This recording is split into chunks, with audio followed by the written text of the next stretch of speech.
This is an iceberg of internet mysteries. I explore one topic per video, starting from the most well-known mysteries at the top to the most obscure at the bottom. Let's begin. Down the rabbit hole we go to Polybius, a 1981 arcade game best described by Inverse. It reads, in 1981, an arcade game in the Portland, Oregon area was the scene of countless gamers coming down with migraines, heart attacks, addiction, seizures, strokes, and even amnesia, all due to one game cabinet, Polybius. The game itself was said to have been created by an unknown government agency to test mind control technology on unsuspecting civilians, and it worked almost too well. Or so the legend goes. But here is where the true mystery begins, because the game vanished into thin air, completely disappearing without a trace. Some even claiming it was part of the secret human experimentation project MK Ultra. The very first mention of the game dates back to the year 2000 to a Click2.com article, and soon reposted to coinup.org, the article people are most familiar with. The article claims that the game had a very limited release, and it was released in a suburb of Portland.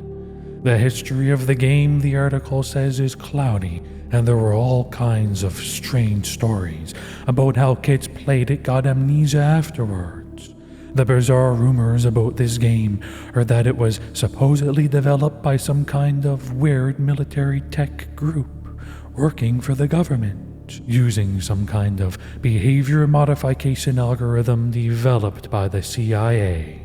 But not only that, the article continues. Guys in black coats would come to collect records from the machines, saying they're not interested in getting the money out of the machine or anything like that. No, they're there to collect information about how the game was played. And that, folks, is a little bit eerie, isn't it? The game is described as weird-looking, abstract, but fast action with puzzle elements. And to get a feel for this game, here's a recreation of what people who played it said it was like. Already very trippy. Mesmerizing even. Imagine a child with seizure problems. I could definitely see how something like this might have caused some type of problem. But where's the gameplay? And honestly, folks, I've been staring at this for a few minutes. I looked up at the camera, and it's like my sight is spinning. I'm not even joking. Give it a try. Stare at the center, and then look away. But folks, I think we've had enough of this. We get the point. I'm going to pause. According to Squawk.com, no official game records exist, no arcade cabinets have been discovered, and no verifiable eyewitnesses have surfaced. This lack of evidence makes skeptics dismiss Polybius as a mere urban legend. But still, people have sworn they played it. Example, this user vaguely remembers the game. He claims one summer with his aunt and uncle they went to a place in Oregon. He was 16, maybe 17 at the time. He remembers going to an arcade and playing the game, but doesn't remember the gameplay, only remembering this game sucks. And he furthermore claims he had no nightmares or anything of the such, but the big takeaway is that he remembers the game being there. And many more stories like this exist. People have come forward claiming they know who made it. In the comments section of CoinUp, this user says one of the managers at WICO remembered this game. It was designed by a guy named Ed Rodenberg and was test marketed in a few of the Beaverton and Hillsborough arcades by Atari. However, that lead led absolutely nowhere. Further down in the comments section, a mysterious user going by the name Stephen Roach made this very controversial statement. He says he's based out of the Czech Republic, and that he founded a company called Sinalotion with a few other people in 1978. And by 1980, he was approached by a Southern American company for producing an arcade game. And so they worked on the game Polybius, which then received a limited release. However, a 13-year-old boy from Lloyd District of Portland, Oregon, suffered an epileptic fit while playing the game. Because of this, an effort was made to withdraw the game from the public domain. Company directors descended on the town to assess the situation, which may account for the reports of strange men in black hanging around the site. And soon after, the company was disbanded. However, that's most likely complete and total BS, and he's just trolling. Because according to a user called GatKong from mainworld.info, he searched for the company name, and nothing came up.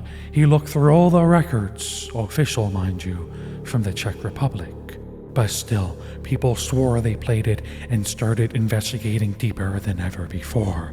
They even did Freedom of Information Acts, contacting the FBI and government in hopes that maybe some type of record exists. Curious minds sent out Freedom of Information Act requests to the government, including the FBI, but the only response, folks, from the government was, "We have no record of this game or any mention of this game having ever existed in our database records. But, of course, if this was part of a secret government project, well, we know nothing would show up by knocking on the government's door.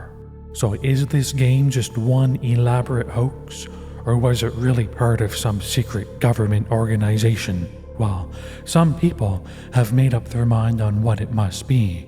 A guy called Patrick Kellogg says people have been confusing the game with another arcade game called Cube Quest. So in other words, people just have really bad memory. Because, get this, Cube Quest was released in 1983, not far off from 1981, which is the year people claim Polybius came out. So the dates sort of match. And plus, Cube Quest was, supposedly, groundbreaking back in the day and tons of fun. But more likely than that, a guy called Brian Dunging may have solved the puzzle. He claims that in 1981, there were news reports of 2 players having fell ill in Portland on the exact same day, one collapsing from a migraine, and another suffered stomach pain after playing Asteroids for 28 hours straight. That's a long time to be playing a game, folks. And not only that, 10 days after these events, by pure coincidence, the FBI raided several video arcades in the area just 10 days later, where the owners were suspected of using the machines for gambling, and this eventually led to the FBI getting involved, going down to the arcade place and looking at the machines, hence the men in black checking out the arcade game. He believes that these events somehow got smushed together by rumor and people talking and whispering in the streets, and somehow this got related to a fictional game that many years later people now call Polybius, and I think that makes a heck of a lot of sense. But because I haven't been able to find a definitive answer, I must stamp this one as unsolved. But I'd love to know what you think, because some people still believe beyond a shadow of a doubt that we're all just being gaslit.